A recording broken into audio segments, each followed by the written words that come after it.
Hello les amis du support physique et du cinéma, c'est Nico. Petite vidéo un peu spéciale en introduction que je vous fais là, où l'on ne va pas parler cinéma cette fois-ci, on va parler plutôt, on va dire littérature, mais je tenais à vous partager cette littérature, cette histoire, sous forme de vidéo, un petit peu ludique. C'est pas simple à faire, alors peut-être que je vais m'améliorer au fur et à mesure, mais je vais vous lancer une série de vidéos sur lesquelles je tenais à vous partager donc une histoire. Et cela fait maintenant 2 ans que j'écris cette histoire. 2 ans que je construis son univers, ses personnages, ses mystères, et aujourd'hui, c'est une histoire à laquelle je tiens énormément et que j'avais particulièrement envie de partager avec vous. Alors cette histoire s'appelle Le crépuscule des éons.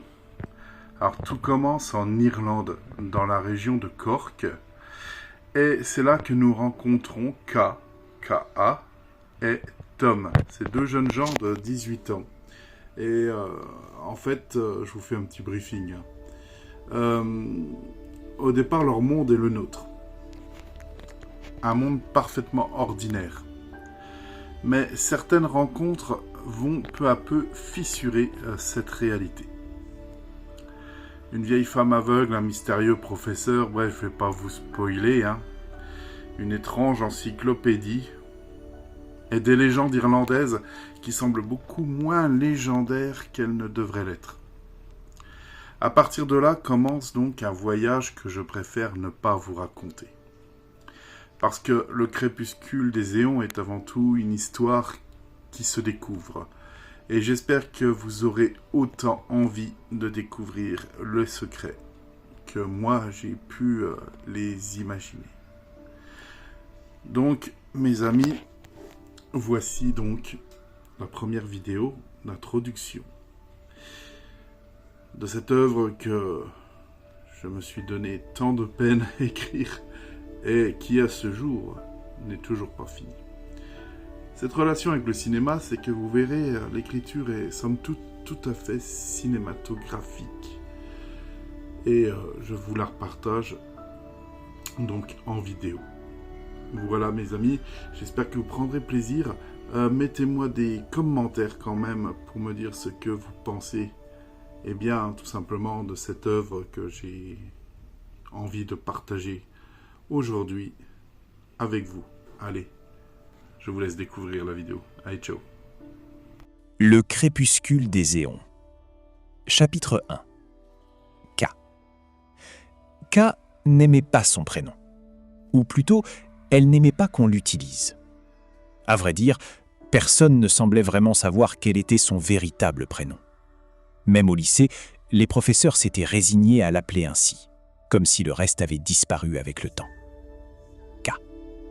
2 lettres sèches, rapides, faciles à écrire au tableau. Le matin, elle traversait les rues détrempées de Cork, capuche sur la tête, casque sur les oreilles, le regard bas. La ville n'était plus tout à fait celle des cartes postales. Les pluies étaient devenues plus fréquentes, plus lourdes, parfois chargées d'une odeur métallique qui piquait la gorge. Les toits portaient des traces verdâtres, laissées par les pluies acides, et certains quartiers semblaient figés dans une lente dégradation que plus personne ne cherchait vraiment à réparer. Les budgets avaient fondu, les services publics aussi. Le lycée de K, un bâtiment massif en béton jauni, survivait tant bien que mal. Les fenêtres fermaient mal, le chauffage fonctionnait par à-coups et les cours s'interrompaient parfois à cause de coupures d'électricité. Les élèves s'y adaptaient. Ils n'avaient pas vraiment le choix. K, elle, restait en marge. Pas rejetée, pas harcelée, juste seule. Elle ne ressemblait pas aux autres filles de sa classe. Elle portait souvent des vestes trop larges, des bottes usées, des jeans tachés de cambouis. Elle aimait les vieilles voitures, celles qu'on réparait encore à la main, pas les modèles hybrides hors de prix exposés dans les concessions vides. Le rock tournait en boucle dans ses écouteurs, un refuge, une barrière contre le bruit du monde. Quand les autres parlaient de réseau, de départ à l'étranger ou de carrière impossible, Ka restait silencieuse. Elle observait, elle écoutait, elle notait mentalement ce qui sonnait faux. À la fin des cours, elle ne traînait pas, elle rentrait. La maison se trouvait à l'écart de la ville, dans une zone que les promoteurs avaient abandonnée faute de moyens.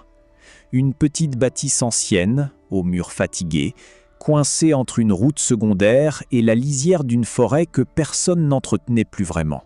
Son père travaillait quand il le pouvait, sa mère aussi. 2 frères occupaient le reste de l'espace, bruyants, vivants, parfois épuisants.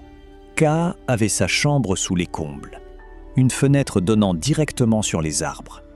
La forêt commençait là, à quelques dizaines de mètres à peine, sombre, dense, presque intacte malgré les tempêtes et les sécheresses successives.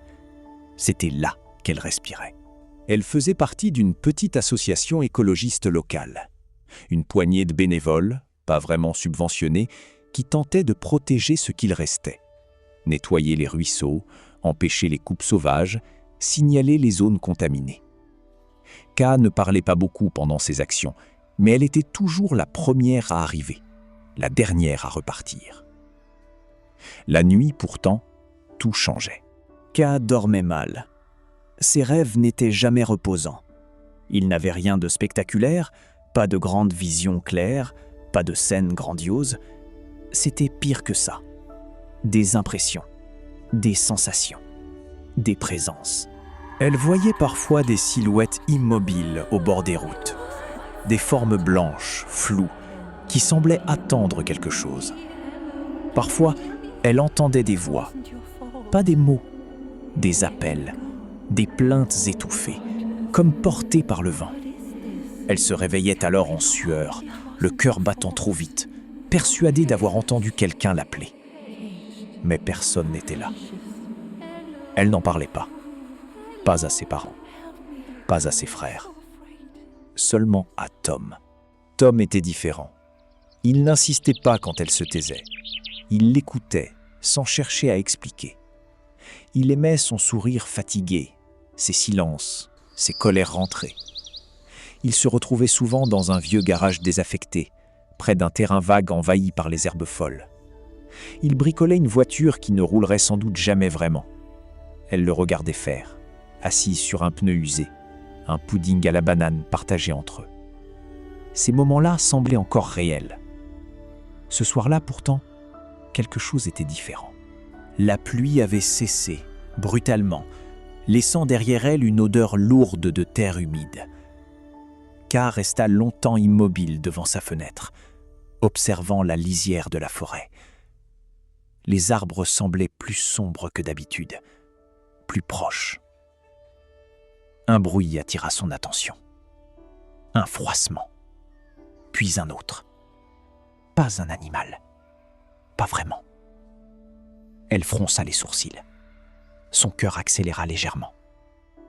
Elle se força à sourire, à se moquer d'elle-même. La fatigue. Encore. Mais lorsqu'elle éteignit la lumière, elle eut la certitude, absurde, irrationnelle, qu'elle n'était plus seule à regarder la forêt. Dans l'obscurité, quelque chose se déplaçait entre les troncs.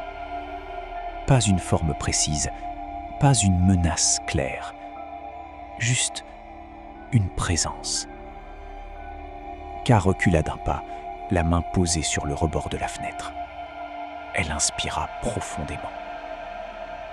Rien ne se produisit. Le silence retomba. La forêt redevint immobile.